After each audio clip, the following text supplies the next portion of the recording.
Hello, everyone, and welcome back to our channel. We are Millennial Mom. If you don't know who is who, I'm Millennial. This is Mom.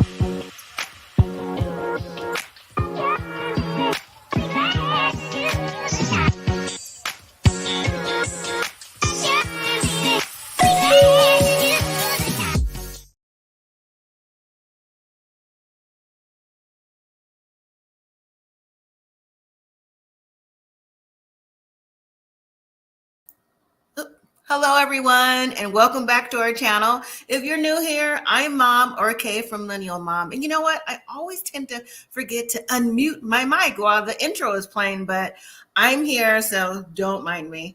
It's also Weekdays with Mom on Millennial Mom, and we're going to talk about 90 Day the Other Way, Season 4, Episode 4, The Eyes Don't See What the Heart Does Not Want. So I wonder who they were talking about in last night's episode, because truly it could be, one of many people that's on last night's episode and also coming up for next week's episode as well. So again, I want to welcome everyone to the channel. If you're new here, consider joining the family. Don't forget to hit that like button while you're here. And like I said, if you're new, consider subscribing. And if you are subscribed, thank you so much for joining the family. And a quick hello to everyone who's watching. Now, I also want to say for everyone to be safe out there. I know there's weather that's going through. It's even a little cold snap here without the snow, which is good. But I know there's snow in California, which is just next door and is headed east. So everyone be careful and stay on your toes. And hopefully you have all the essentials that you need to have. So, all right. Well, again, we're going to talk about 90 Day Fiancé The Other Way, Season 4, Episode 4, The Eyes Don't See What the Heart Does Not Want. So, all right, well, let me post the link for anybody who wants to join on camera, or you can just go ahead and leave the comments in the chat. I love reading you all's comments. I like to know what your thoughts are about the shows that we watch, see if you're thinking the same things I'm thinking, or maybe you caught something that I didn't catch because I'm too busy maybe writing the notes and maybe didn't catch all the little details that they have that they're showing on the show. So on last night's episode, hopefully you got a chance to see whether it be last night, tonight, or watch other reviews or different little clips here and there. It was Nicole and Mahmoud, Debbie and Osama, Jen and Rishi, Jamie and Chris, and Isabel and Gabe was on last night's episode. So, hi, actually, Aubrey, how are you today? So, just a brief recap of the episode. I still say I just don't understand why Nicole is in Egypt thinking that she's going to change cultures to traditions, decades upon decades upon decades upon millennia of what they do in Egypt and how countries like that view their women, how they want women to dress, so on and so forth. So I'm starting to think that maybe the word of the day with Nicole is maybe she's trolling us. I mean, is she really in Egypt for real? Is she doing this for a check? Because if she saw the red flags before, when she went over there the first time, and then you're going to go back over there thinking, I wonder if things are going to change. I wonder if we can compromise. There's no compromise. Nicole, there is no compromise. So I think maybe she's trolling us, or the 90 Day producers, Sharp Entertainment, whoever with the show is what, as the young people say, I can say that now because I have a particular age, are playing in our face. Because you can't convince me she don't already know. And she doesn't seem like Mahmoud is even going to be like, okay, honey, because he likes calling her honey. Okay, honey, it'll be okay. Oh, sure. No, that's okay. You don't have to wear a hijab. Please, Nicole, miss me with all of that nonsense. So would you say actually, Aubrey, exactly, she comes across very uninformed. She comes across uninformed, but she's not. She told on herself when she was like, what I just mentioned, what she said, she's been over there before, and that's the reason why she left for all the restrictions. So that's what I'm saying. Like, somebody is playing in our face. This storyline, I'm telling you, maybe her design business, she wants to build her business or something. Because I think a lot of people that come on shows like 90 Day Fiancé, Married at First Sight, I don't know, not Love and Marriage. What's the Put a Ring on It and all those other shows they have out now. Some of them come on here for a different agenda, and Nicole is giving me different agenda because she's just really coming across like she's ditzy, and she's not. She in the beginning may have had me fooled a little bit, but nah, I'm over her. So that was just really quick on Nicole, and then we'll get into detail as well. And then really quick on Debbie and Osama, but first, Debbie is still over here. She hadn't made it to Morocco yet. I guess we'll see her next week over there when she meets her man. And I say that term loosely. Technically, Osama is a man. He's 24. That he's of age. He's over 18. He's over 21. He's a young man. That's what he is, right? That 40-year age gap. I mean, when we see Osama for next week say, oh, yes, I know about Debbie. I love her. Age is just a number. Okay, maybe to a point, in my opinion, maybe just a point.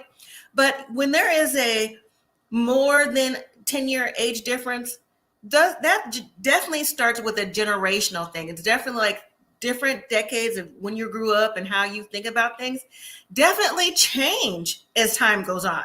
But 40 years, that rolls into like great grandmother status.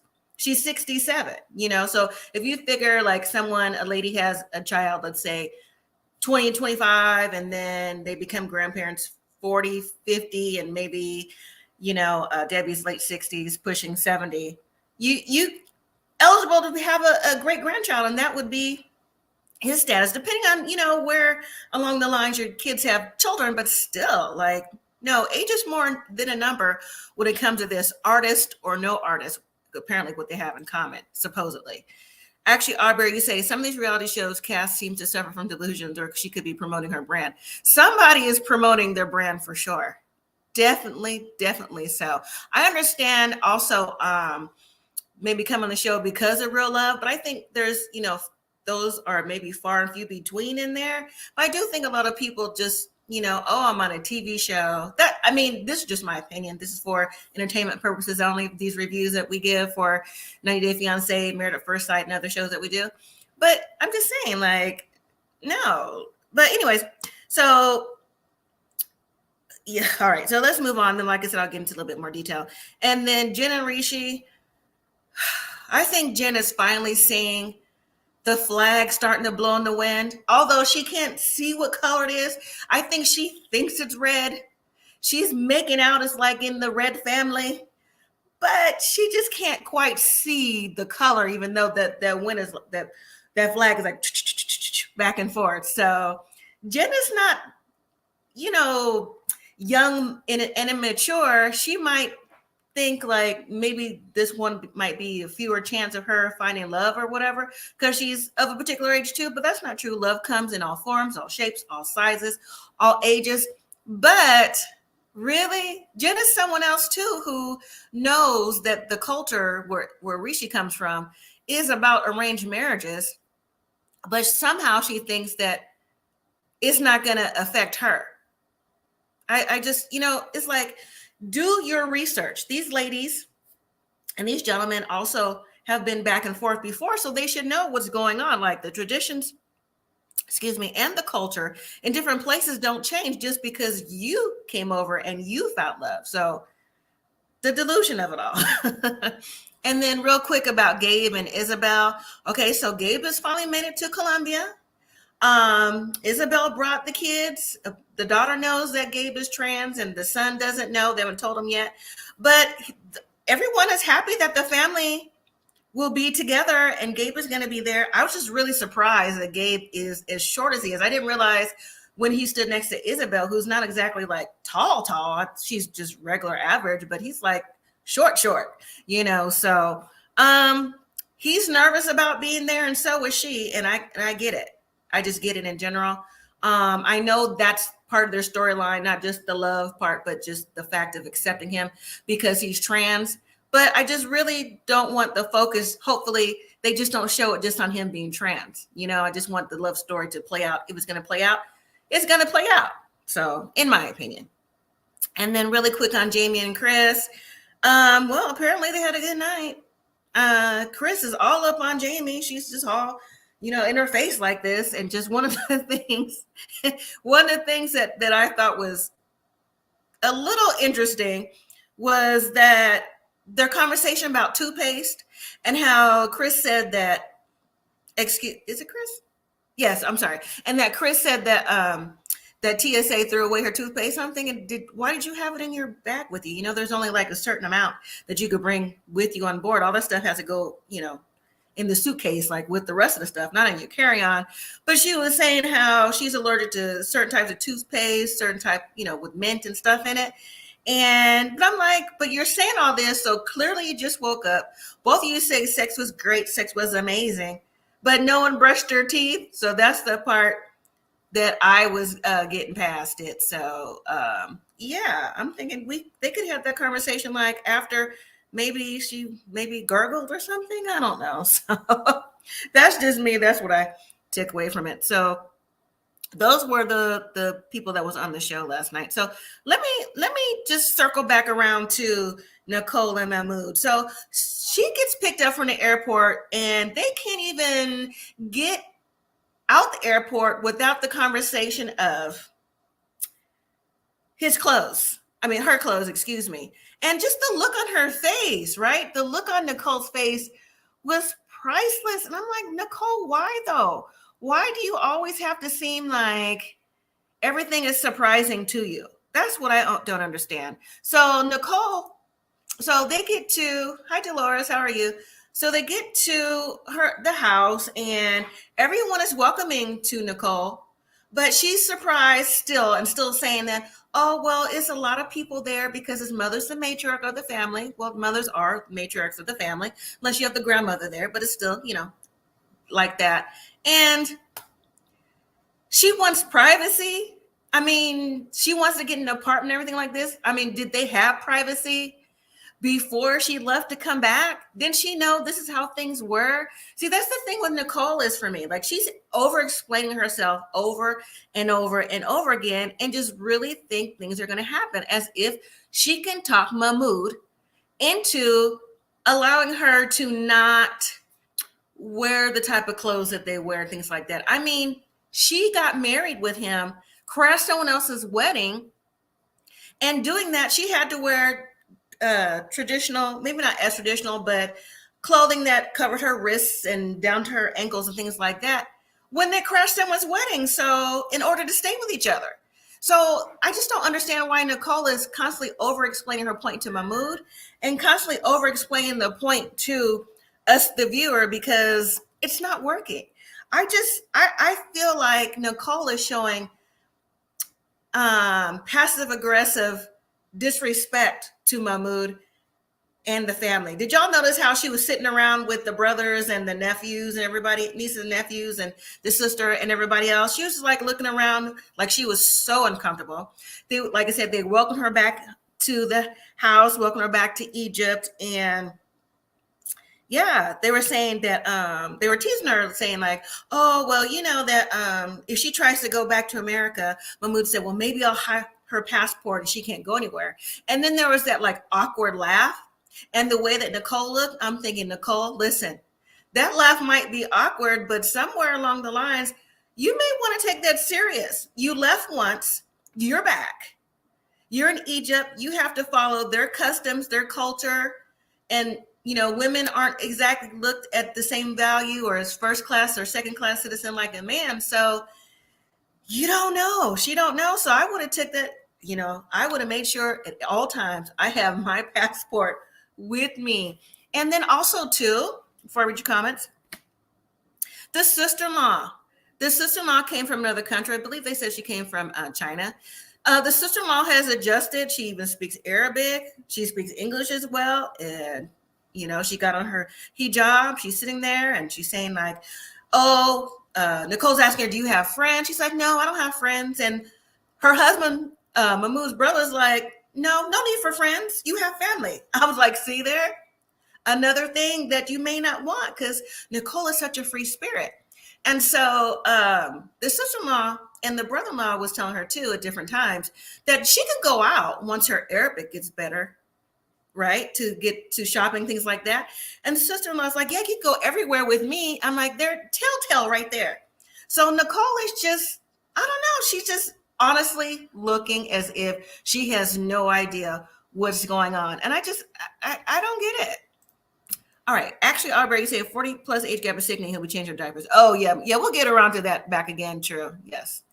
And Dolores, you say, why not? Why did Nicole go back to Egypt knowing full well the culture will not change either, except or not ridiculous? Exactly. But I think she feels like the love, and I'm not even feeling or seeing, not that real feelings, but seeing sparks with her and Mahmoud anyways. Mahmoud is giving me, he's in tune with his emotions. So you have to read between the lines on that. He's given that to me, and maybe he feels like in his custom he has to get married. So maybe Nicole may know, maybe she may not. I don't know. It's just a big old assumption I'm throwing out there, but I don't know. And then when the sister-in-law brings in the potatoes, which here in the States we would consider chips, or fried chips, potatoes, stuff like that. Nicole is eating, so clearly she's hungry. But at the same time, she's saying, oh, well, this doesn't go with my diet or something she was saying, like she doesn't do greasy foods. That's what I was getting from it. But didn't stop her from taking seconds, right, of a potato chip. So I guess in a way we could look at that as like she was trying to, maybe go along with it, like accepting the food, things like that. But if you don't eat certain foods like that, you just don't. But she's not fooling nobody. Well, she's not fooling the viewer. And I really doubt that she's fooling Mahmoud, because he's scared and concerned that she's going to go back as well. So, you know what? I saw a meme on Twitter about Nicole, and I'm going to share it with you all because I thought it was on the funnier side. Not trying to be mean, but this is on Twitter. So this is not from me personally. So Twitter picture. It says, Nicole always looks a little bit like a sim waiting for the next command. So, yeah. Or even like that movie, I don't know if anyone has seen the commercial that's been out for like a couple weeks or so, named Megan. Nicole gives off the Megan look, or kind of like a mannequin, just something that's very robotic. So her moves, the way she talks are very robotic, and just like, insert comment here. So do any of y'all in the chat, or anyone that's on the replay or wherever you're watching the bushes, whatever, do y'all think that Nicole is serious? Do you think she's really there for love? Or you think that she's trying to experience different things to grow her fashion business, or what? Because I don't see it. Like the culture thing, just by the things that she was saying and just being so exasperated, so my answer is no. I don't think she's really there for love, even though they both say, I love you, sweetie, things like that. No, I think there's definitely a different agenda. I really do. So, all right, well, let's move to Debbie and Osama. So Debbie is meeting with her lawyer to talk about money, joint bank accounts, and she's there with her son, Julian. Julian is a police officer, lieutenant, detective, something like that. Julian is not here for his mom dating Osama. 1, because of his age.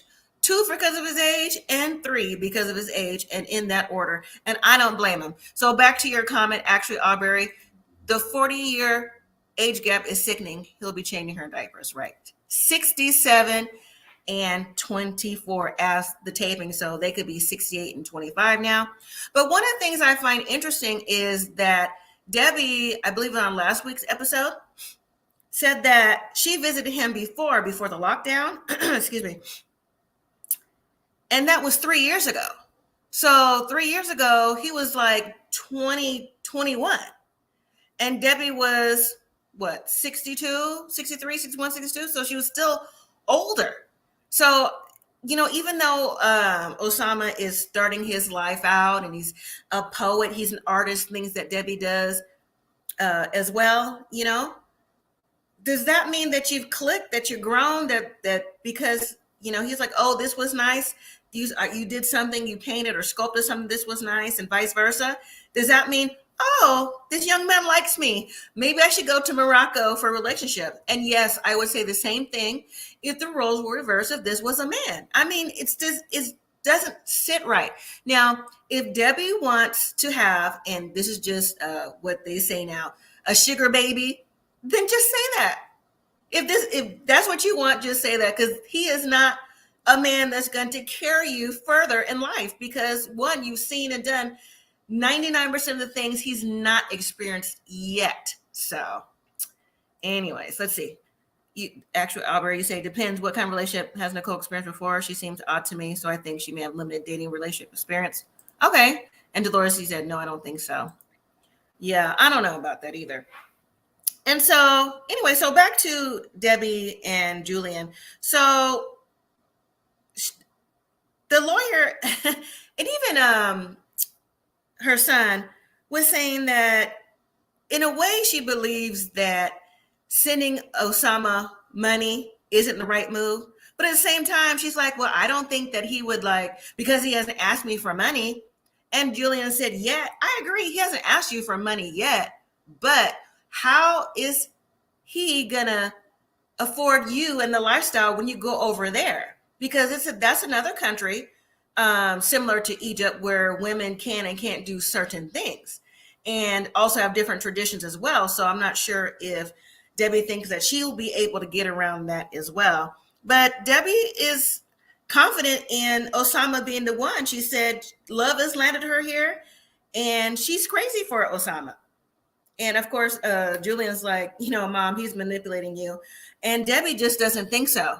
Now, Debbie goes on to reference the types of marriages she's been in before with Julian's father and her first marriage, how they didn't work out. They both basically turned out to be womanizers. One cheated on her, and then the other one not only cheated on her, had another family with someone else. So she still hasn't recovered from that, which I believe she said the last time was 12 years ago. So she got online and did whatever.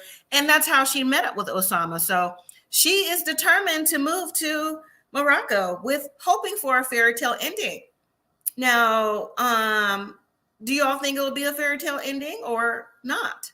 And I'm just going to go ahead and say no.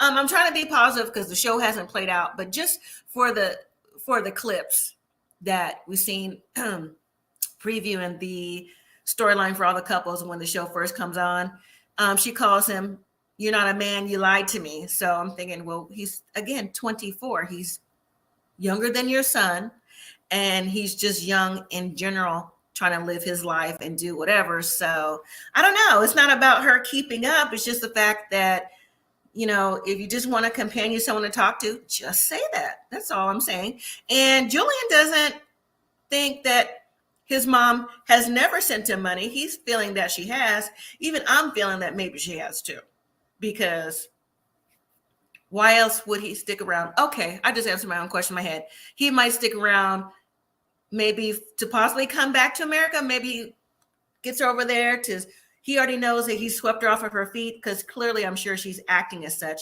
If she's acting like this to us, the viewer, already, without even us see her, how they interact in person, clearly he's sweet talking her. So I don't know. Debbie is such like a Nicole. Matter of fact, Nicole is a Debbie, just on opposite age spectrums. Nicole is a very much free spirit, and so is Debbie. Same thing, same path. Not that they're on, just on different times of their lives right now, in my opinion. I could be wrong. If I'm wrong, humble me down.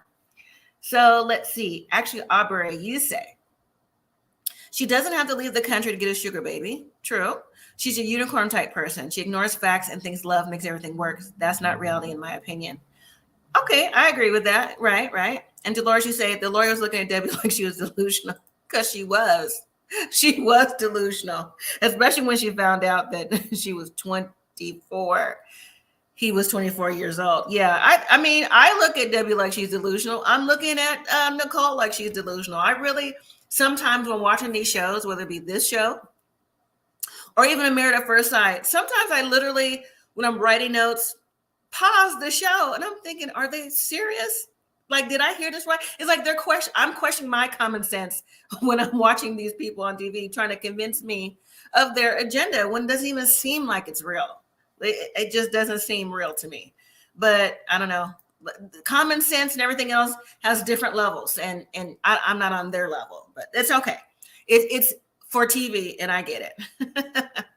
All right. So what do we think about Jen and Rishi? So Jen, the one thing I don't understand as well with these couples is why do they feel like, and this happens a lot on Love After Lockup. Why do these couples feel like they have to tell everybody their business? I I mean, really? Because Jen, when she gets into the taxi to meet with Rishi for her 6 hour trip to the next city over, she's telling him like, "Oh, I'm here to meet my fiance. Haven't seen him in 2 years. Do you think it's weird?" Just all kind of stuff. And I mean, he's getting paid to drive, so he's like, "Yeah," like shaking his head, like, like, "Yeah, I think it's weird," but really? And also, too, I think Jen is one of those people. She comes across like she just does that naturally. Like she's one of those people who will just tell you all her business. Like she can't hold water, whether it be intentional or unintentional. That's just who she seemed like she is to me. So, well, anyways, Jen made it to the apartment, and I'm surprised it's as nice of an apartment as he got, because I just wasn't, just based off a previous 90 Day Fiance with, I'm not saying it wasn't nice, with Jenny and Sumit. This seems to be like much bigger and much more affluent, things like that. But again, it's another couple who aren't, well, not couple, another person, Jen, who feels like maybe the traditions, cultures, beliefs will change because she's here now, and forget about the arranged marriage situation. She knows that his family wants to, maybe put him out there like that, but they're engaged, and maybe she doesn't necessarily want to wear certain types of clothing to try to fit in with the family, because it's her and they should accept her and they should accept everything about her. But that's not how it works. Why? I mean, so far the first three women, and we're going to get into the fourth next, are just like, "Oh no, it's because it's me. It's because it's me. They're going to love me. The country will change for me. Oh, I know the traditions, but it's not for me." Actually, Aubrey, you say Jen and Rishi are cute. Jim seemed odd too. The apartment was nice. Yes, the yoga was beautiful. Yeah, yoga could be very, very nice, even though I can't do the yoga like that. But it's a very, yeah, I see what you mean by that. So back to your comment, Jen and Rishi are cute, but Jen seems very odd too. I agree. And then there's something I don't agree with. I don't necessarily think they're as cute as a couple as you do, because I think Jen is needy. And to me, when you come across as needy, I think that cancels how you are as a couple, because then you're just bringing yourself without too much balance and compromise to the other person. And we'll get into that too when we get to the next person that's up on deck. But Jen does seem odd. The apartment was nice. Jen's brother actually tried to tell us a little bit about Jen when she told him she was going over to India. So he was saying that she, hasn't picked the best men in her life along the way, and just, I don't know, something about Jen seems to be often there's just that relationship part of it. But I just also get like a little bit of personality that's off as well, because the reason why I say that, and no, don't know her personally, not making too many assumptions, try not to.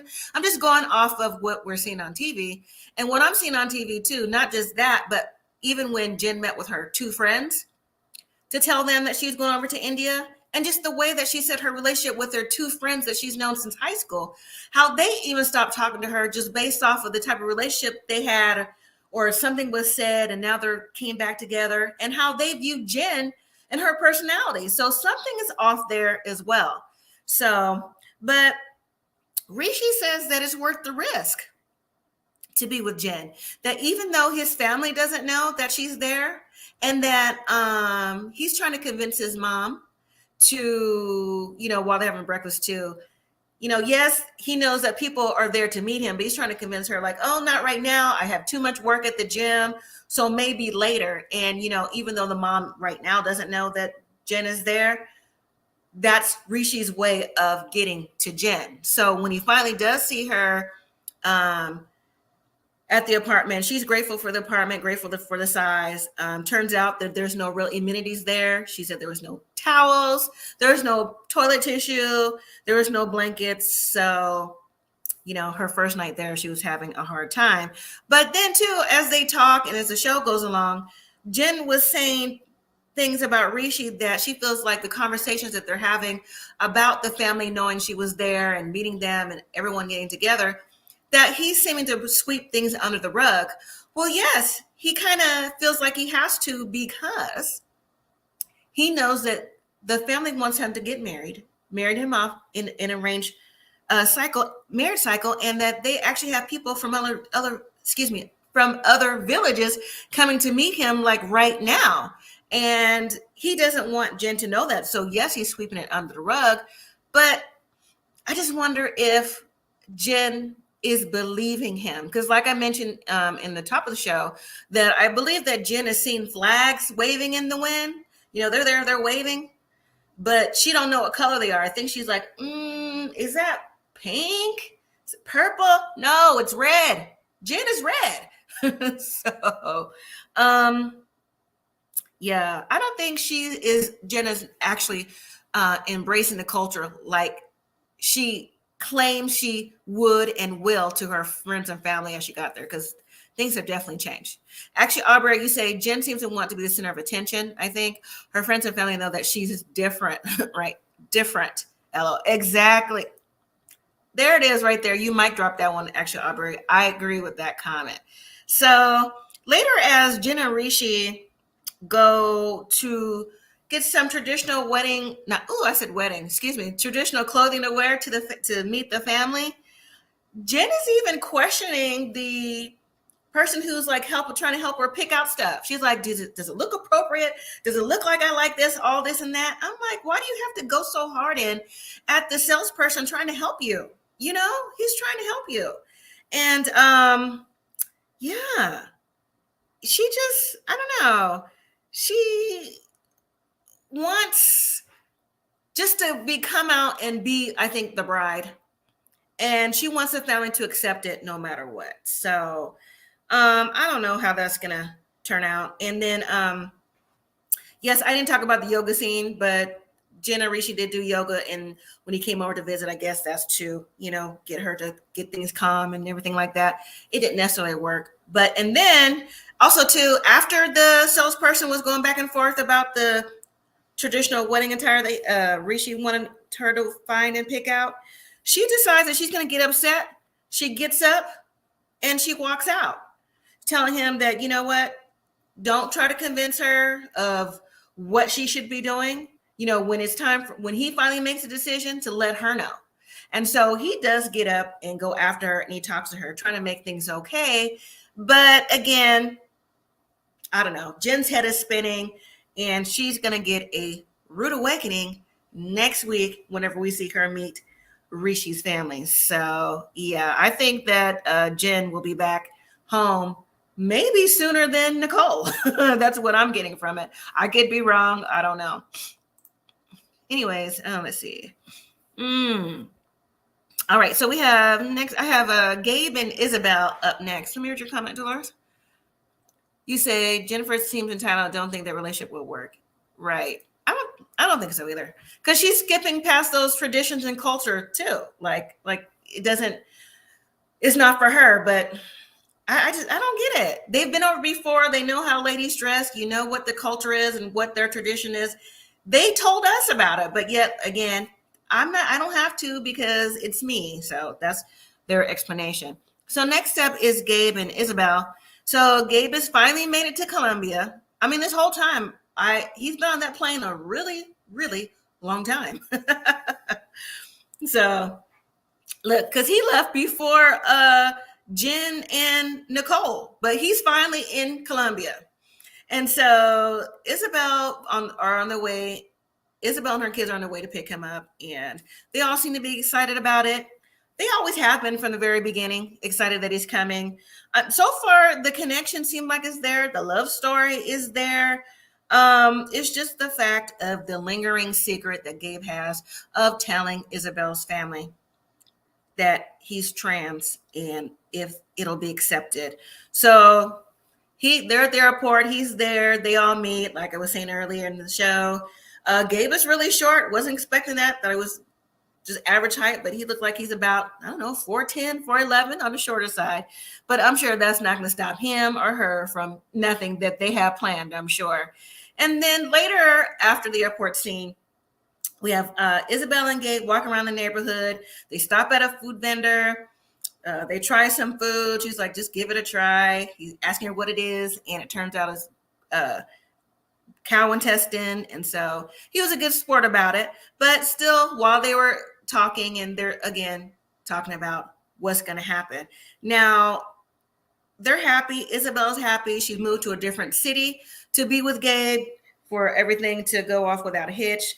I guess for a fresh start, so they could be away from the eyes and ears of her family for right now until they can decide what it is and how they're going to tell them about their relationship, things like that. And so Isabel said that she quit her job or changed her job and did other things for the sake of this relationship. And I mean, that's good. She's really ready to move forward. But I just think that Isabel is really nervous. And the fact that I think maybe her family could persuade her decision of staying with the relationship. I do believe she said that last week too, like she didn't want to have to choose. But if she had to choose, I don't know if she would choose Gabe. But then again, we haven't seen the relationship play out far enough in advance to know what she would do. So that's going to be interesting. But I give kudos to Gabe every time I see them or together individually, that he doesn't want to have any secrets and he really wants to tell them about his status. And I just can't commend him enough for that. And I hope once he does, they'll be able to move on so we can see if it's going to be success just based on if they're like and love for each other or not. So I just really, again, want to get past that topic with them because I don't want it to put a cloud over the show just watching to see like, oh, he's trans and blah, blah, blah. So Dolores, you say Gabe is very short and small. I hope this couple lasts. Not sure due to his family. Actually, it's her family. His family is supportive. It's her family that, the father, the patriarch. So that she's worried about. She said the mom, he can probably sway the mom, but the dad, he's not sure. She's not sure about her dad. So, all right. So let's move to Jamie and Chris. So again, it's the next morning. They clearly had a great night. They're talking about the day ahead. Chris is talking about that toothpaste thing, like I said at the top of the show. She said that TSA threw away her toothpaste because clearly she had it in her carry-on. And you can't have anything more than an ounce in a carry-on. They don't care what it is. It's trash. So, and if she's not used to flying, she should have checked the TSA, which you can bring, especially on an any flight, but especially international. She should have dotted her I's and crossed her T's before she even stepped aboard. Just my opinion. So again, they're cuddled up and she can't brush her teeth because she's allergic to mint. So she's got to get some non-minty toothpaste. So I guess that would just be the kind they have for kids. And so while they're unpacking, she gives Jamie the shoes for the wedding because they're getting married in 9 days. I guess now it makes 8 days. And she also has the dress for Jamie as well. So then it comes in a conversation about the apartment that they have. And that's okay, Dolores, about the apartment that, what's her name? Jamie picked up. Well, apparently the apartment was only supposed to be $400, but now it's $500 because I guess that put a dent in the budget. So Chris says, she's been married before. She knows how things work. She really wished that Jamie would have talked to her before she got the place. But Jamie was saying that, listen, she had to move for her job. She had to get this place set up and knew that it would be a little bit expensive, but that's okay. They'll work it out. Now, Chris says that she sold her house and they'll be able to budget for now, but going forward, they need to talk about finances. And Jamie said, if necessary, she can go back and get the job that she had once before. So Chris was saying in confessionals that she was pissed about it. Now, $100 is a jump, $400 to $500 when you're supposed to budget. But in my opinion, you plan this, Chris. You plan coming, you plan selling your house, and budgeting. So your flights and everything else too. I mean, the compromise, I mean, you compromise because, I mean, the lease and everything is signed, but $500 in Colombia, I know money is value to everybody, but that's not really giving me like too much. The apartment seemed very spacious, very wide open. The only thing missing was furniture. And Jamie said they would be able to go back to work if necessary, if they can't swing it. So I don't know what the issue is. I do believe that Chris is a control freak. She's given me very much control in the relationship. And also too, what I was saying earlier about the stability difference. The other person was with Chris. She also gives me the same thing, like I was saying earlier, like that. No, Chris wants to run the show. She wants to tell Jamie, in my opinion, who, what, when, where, why, and how much does it cost. And I think Jamie is going to get tired of it really quick. Not only do I think she's going to get tired of being told what to do really quick, I also think that now we know too that Chris says that she has neck problems and she need to get some cream along with some toothpaste. So when they go to the drugstore, pharmacy, or wherever they go to get their things, that's when she tells Chris about she can't move her neck too much because she's been in an accident. And she tells a backstory. She had her neck broke from a car accident.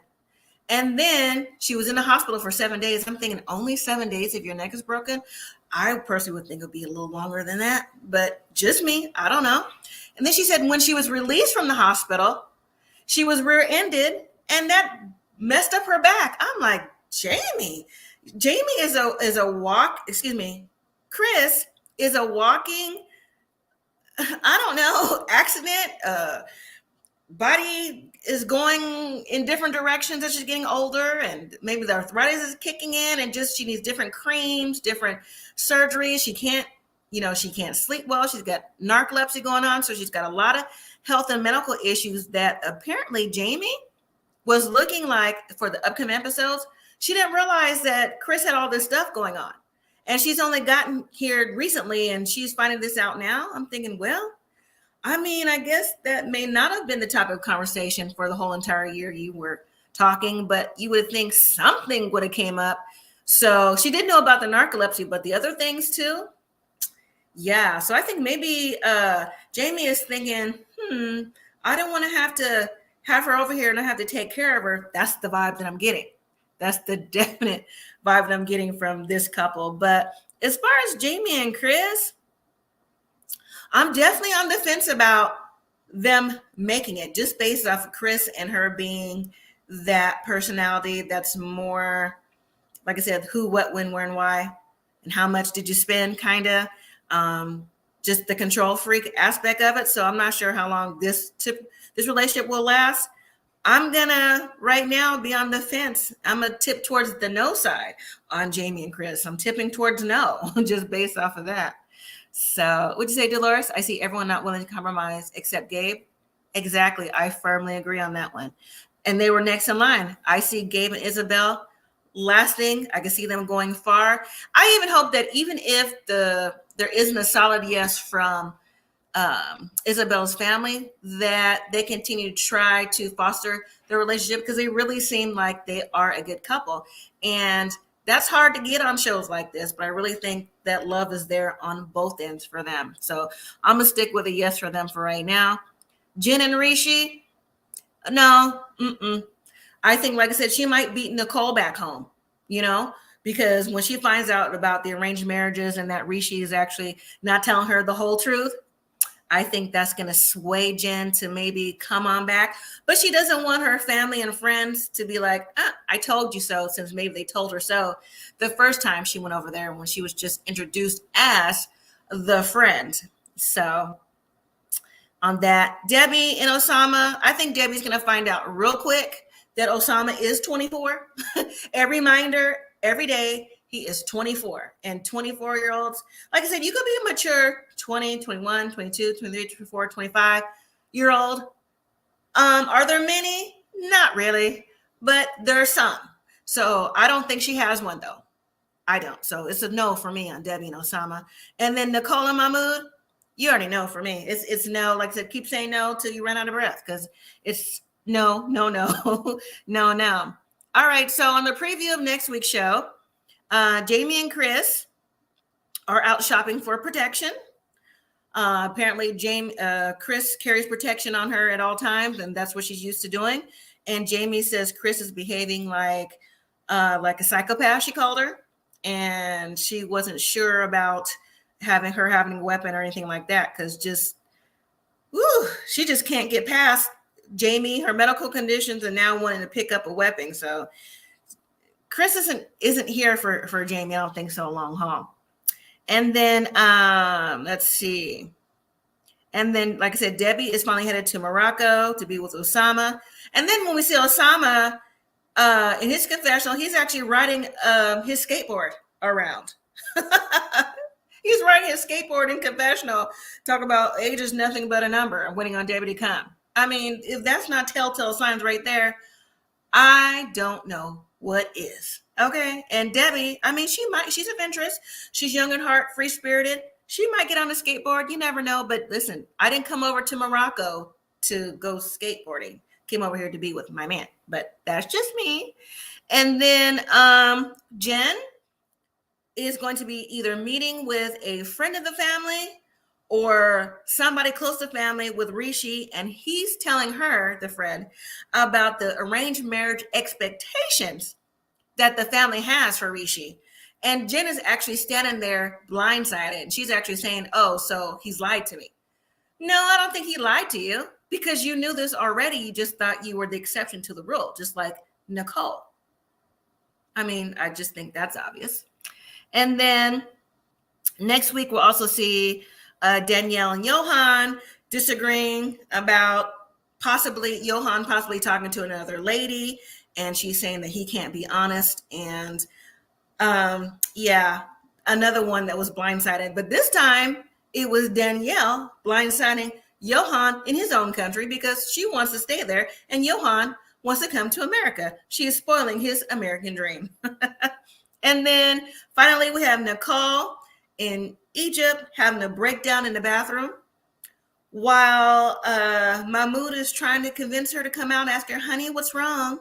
And Nicole is crying and saying, I'm terribly homesick. Nicole, you've been homesick since the day you landed. The moment he told you, honey, can you close your jacket? What are you wearing?